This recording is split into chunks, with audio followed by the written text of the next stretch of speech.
స్థానిక సంస్థల ఎన్నికల్లో బీసీలకు 42% రిజర్వేషన్లపై హైకోర్టులో విచారణ మొదలైంది. పిటిషనర్ల తరపున వాదనలు వినిపిస్తూ ఉన్నారు senior lawyers Prabhakar, Mayur Reddy.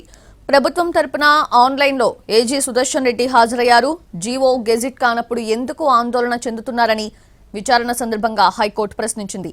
GO gazette అవునా కాదా అన్న దానిపై స్పష్టత ఇవ్వని ఇరువైపులా లాయర్స్ కూడా స్పష్టత ఇవ్వాలని కోరారు. బీసీలకు 42% రిజర్వేషన్స్ ఇవ్వటం పూర్తిగా రాజ్యాంగ విరుద్ధమని పిటిషనర్ తరపు లాయర్ మయూర్ రెడ్డి వాదించారు. అన్ని రిజర్వేషన్స్ కలిపి 50% దాటకూడదన్నప్పుడు బీసీలకే 42% రిజర్వేషన్స్ ఎలా ఇస్తారని మరో లాయర్ ఆర్గ్యుమెంట్స్ వినిపించారు.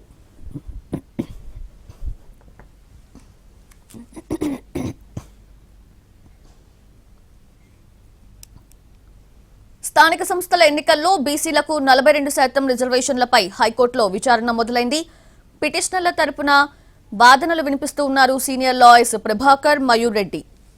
ప్రభుత్వం తరపున ఆన్లైన్లో ఏజీ సుదర్శన్ రెడ్డి హాజరయ్యారు. జీవో గెజిట్ కానప్పుడు ఎందుకు ఆందోళన చెందుతున్నారని విచారణ సందర్భంగా హైకోర్టు ప్రశ్నించింది.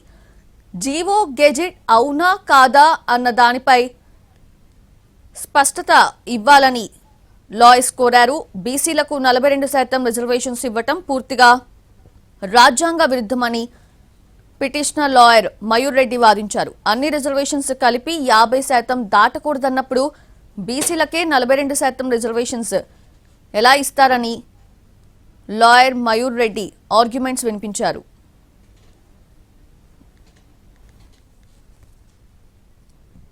తెలంగాణ అసెంబ్లీలో ఎమ్మెల్యేల అనర్హత పిటిషన్ల విచారణ షెడ్యూల్ విడుదలైంది. ఈ నెల 29 ఉదయం 11 గంటలకు విచారణ ప్రారంభమవుతుంది. స్పీకర్ ఆధ్వర్యంలో 10వ షెడ్యూల్ ప్రకారం విచారణ జరుగుతుంది.